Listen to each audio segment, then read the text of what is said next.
నమస్తే. Welcome to our channel. నేను సౌజన్య. జగన్ చేసినటువంటి పాదయాత్రకు సంబంధించి షర్మిల సంచలనటువంటి కామెంట్స్ చేస్తున్నారు. జగన్ జైల్‌లో ఉన్నప్పుడు పాదయాత్ర చేయవలసిందిగా భారతికి చెప్తే దాన్ని పక్కన పెట్టేసి షర్మిల చేశారన్నట్టుగా కూడా కొంతమంది వైసీపీ నాయకులు ఆరోపిస్తున్నారు. మరి ఈ అంశానికి సంబంధించి మనతో మాట్లాడడానికి వారి విశ్లేషణని మనతో పంచుకోవడానికి ఈరోజు మనతో పాటు ఉన్నారు. సీనియర్ పొలిటికల్ అనలిస్ట్ అడ్స్మిల్ గారు ఉన్నారు. వారితో మాట్లాడదాం. నమస్తే అండి. నమస్కారం అండి. మరి శ్రీనివాసరావు గారు, షర్మిల చేసినటువంటి కామెంట్స్ ఏవైతే ఉన్నాయో పాదయాత్రకు సంబంధించి ఇదంతా పార్టీ కనుసన్నల్లోనే జరిగింది అని చెప్పేసి ఆవిడ కామెంట్ చేస్తున్నారు. అంతేకాకుండా విజయం సాక్ష్యం కూడా చెప్తారు దానికి సంబంధించి అన్నట్టుగా అంటున్నారు. అసలు ఈ పాదయాత్రకు సంబంధించి ఇప్పుడు ఎందుకు ఇంత హైలైట్ గా వైసీపీ నాయకులు మాట్లాడుతున్నారు? షర్మిలని టార్గెట్ చేసి ఎందుకు కామెంట్స్ చేస్తున్నారంటారు? సహజంగానే ఇప్పుడు వాళ్ళకి ఎదురు తిరిగినప్పుడు వాళ్ళు ఎదురు తిరిగిన వాళ్ళ మీద, లేదా ఆ పార్టీకి వ్యతిరేకంగా ఉన్న వాళ్ళ మీద, లేదా ప్రత్యర్థి పార్టీలకి సపోర్ట్ గా ఎవరన్నా మాట్లాడినా వాళ్ళు ఇదే తరాలో దాడి చేస్తారు సహజంగానే. వీళ్ళు కొంచెం మోతాదు పెంచి జుగుప్సాకరంగా కామెంట్ చేస్తారు. ఇది వీళ్ళకున్న స్పెషాలిటీ. ఇక ఇక తల్లి పిల్ల లేదన్నట్టుగా వీళ్ళు జగన్మోహన్ రెడ్డి గారి సొంత చెల్లెల మీద వాళ్ళు దారుణంగా ట్రోలింగ్ చేస్తున్నారు. అది కరెక్ట్ కాదు. ఇప్పుడు పాదయాత్ర జగన్మోహన్ రెడ్డి గారు జైల్లో ఉన్నప్పుడు ఈవిడ పాదయాత్ర, ఓదార్పు యాత్ర ఇవన్నీ చేసింది కంటిన్యూగా.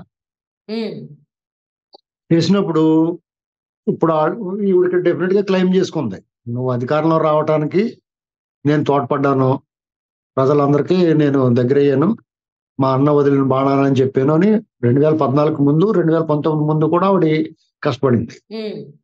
నెక్స్ట్ ఏంటంటే వాళ్ళ ఆస్తుల విషయంలో కూడా వాళ్ళ నాన్నగారు అధికారంలో ఉండగా ఆయన అధికారాన్ని అడ్డం పెట్టుకుని సంపాదించిన ఆస్తుల్లో వాటా ఇమ్మని అడిగింది. ఈ రెండు వాటికి వాళ్ళకి ఇష్టం లేదు. అధికారంలో భాగం ఇవ్వడం కానీ ఆస్తుల్లో వాటా ఇవ్వడం కానీ ఇష్టం లేదు. నీకు ఏమి ఇచ్చామో తీసుకుని పోవంటే ఆవిడ అలా ఊరుకునే రకం కాదు కదా. ఎందుకంటే ఆవిడ పూర్తిగా నమ్ముతుంది ఈ అధికారంలో రావటానికి నేను గాని నా భర్త గాని ఆ ప్రచారకులందరినీ లైన్ లో పెట్టి ఆ ఓట్లు కన్సాలిడేట్ చేయడంలో అనిల్ గారి పాత్ర మనం మరవలేనిది మన అందరికీ తెలుసు. అలాగే వాళ్ళు కూడా పూర్తిగా నమ్ముతున్నారు మేము చాలా చేసామని. ఇక్కడ కూడా ఈ విషయంలో కూడా ఆస్తుల విషయంలో కూడా వాళ్ళకి విభేదాలు ఉన్నాయి. అది అలాగా చిలికి గాలివాన కింద మారిపోయింది. దాంతో ఇవాళ ఇన్నాళ్ళు ఆవిడ మాట్లాడలేదు ఈ మాటలేమి. ఇంకా తెగిపోయిందాకా లాగిన తర్వాత ఆవిడ కాంగ్రెస్ పార్టీలో చేరిందంటేనే ఇంకా అన్ని తెగదెంపులైపోయి ఇంకా అతుకుపడని విధంగా మారిపోయింది వాళ్ళ సంబంధాలు కానీ బంధాలు కానీ. దాంతో సాధారణంగా ఏంటంటే ఒక కుటుంబంలో ఏమైనా పొరపచ్చాలు వస్తే ఎవరో ఒకరు సర్దుతారు. సాధారణంగా నాళ్ళలో పాటు విభేదాలు ఉన్న తర్వాత కలుసుకుంటారు. అలాగే రాజకీయాల్లో కూడా శాశ్వత శత్రులు శాశ్వత మిత్రులు కూడా ఉండరు. కానీ వీళ్ళ పరిస్థితి ఎలా వచ్చిందంటే ఇంకెవడో కలపలేని విధంగా పోడ్చలేని అగాధం ఏర్పడిపోయింది. ఇక్కడ అప్పుడు ఇంకి పెళ్లి సుబ్బు చావుకు వచ్చినట్టుగా వీళ్ళిద్దరు తగాదా వాళ్ళ తల్లి గారైనా విజయలక్ష్మికి ప్రాబ్లం వస్తుంది. ఇప్పుడు ఎటు చెప్పాలి, కడుపు ఈపి, కరవమంటే కప్ప కోపం, విడవమంటే పాము కోపం అన్నట్టు ఉంటుంది. రెండు కళ్ళు అని చెప్పారు కాబట్టి ఆవిడకి కొంచెం ఇబ్బంది ఉంటుంది. ఇప్పుడు ఏం చెప్పాలో తెలియదు. ఒకళ్ళ మీద ఒకళ్ళు ఆరోపణలు, జగన్మోహన్ రెడ్డి గారు నేరుగా ఆరోపణ చేయకపోయినా షర్మిల గారు నేరుగా ఆరోపణ చేస్తున్నారు. వాళ్ళ అన్నయ్యనే టార్గెట్ చేసి నిలబెట్టి కడిగేస్తున్నారు ఒక రకంగా చెప్పాలంటే.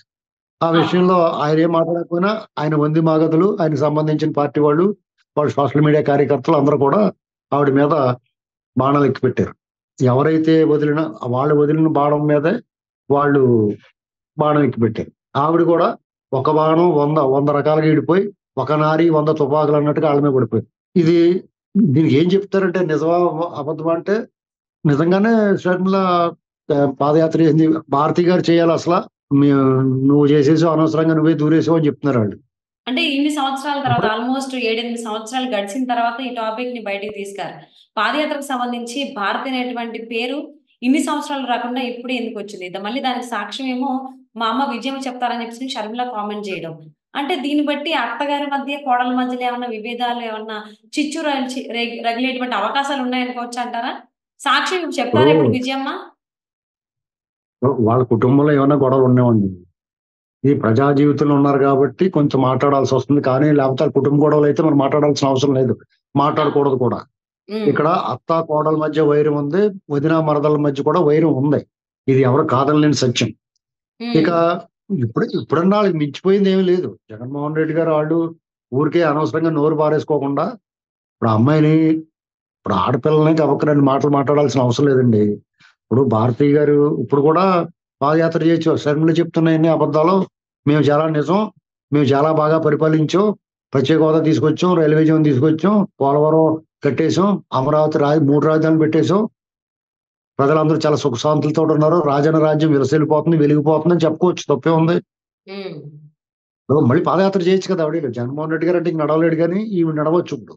మళ్ళా హ్మ్. నడిసి ఇప్పుడు పాదయాత్ర కాకపోతే బస్సు యాత్ర.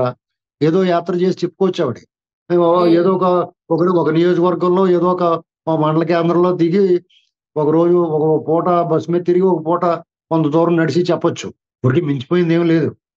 ఓకే. అంతేగాని మేము చేయాల్సింది మమ్మల్ని చేయనివ్వకుండా నువ్వు చేసేసావు అంటే పాదయాత్ర చేయడం అంటే ఏదైనా పదవిలో కూర్చుంటామా? దూల తీరిపోద్దండి. నడవాలి కదా! హ్మ్. బాగా నడిసింది ఆ అమ్మాయి. ఈళ్ళందరికన్నా ఎక్కువ నడిసింది. ఈ విషయంలో హ్మ్. జనం షర్మిల మాటే నమ్ముతారు. ఓకే.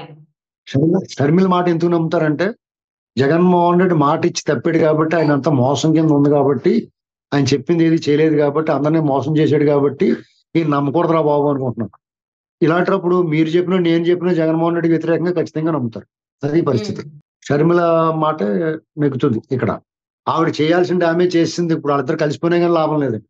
చెప్పాల్సిన హ్మ్. మాటలు ఇంకా ఊ ఊకిళ్ళు బాబాయ్ విషయంలో కూడా చెప్పేసిందనుకో, ఇంక అయిపోయినట్టే కథ. అన్నీ చెప్పేసింది. హ్మ్. ఇంకా అంటే ఇంకా జగన్మోహన్ చెప్పేత్తా. రెడ్డి అందుకనే భయపడుతున్నారంటారా షర్మిల అంటేనే? అందుకే ఆయన డైరెక్ట్‌గా మాటలనకుండా వైసీపీ నాయకుల చేత కొండ రాఘవరెడ్డి గారికి కామెంట్ చేశారు కదా! పాదయాత్రకు సంబంధించి. భారతి చేయాల్సిన దాన్ని భారతిని పక్కన పెట్టించి హైజాక్ చేసి షర్మిల స్టార్ట్ చేసింది పాదయాత్ర అని. ఉంటదండి. డెఫినెట్‌గా హ్మ్. ఇది ఉంటది. ఇప్పుడు హ్మ్. ఇంటి గుట్టు లంకకు చేటని విభీషణుడొచ్చి చెప్పబట్టే కదా రావణాసురుడు హతం జరిగింది. హ్మ్. డెఫినెట్‌గా దాని మీద మాట్లాడితే అది ఎఫెక్ట్ తగిలేస్తదండి. పైగా జగన్మోహన్ రెడ్డి గారికి వాతావరణం మారిపోయిందండి.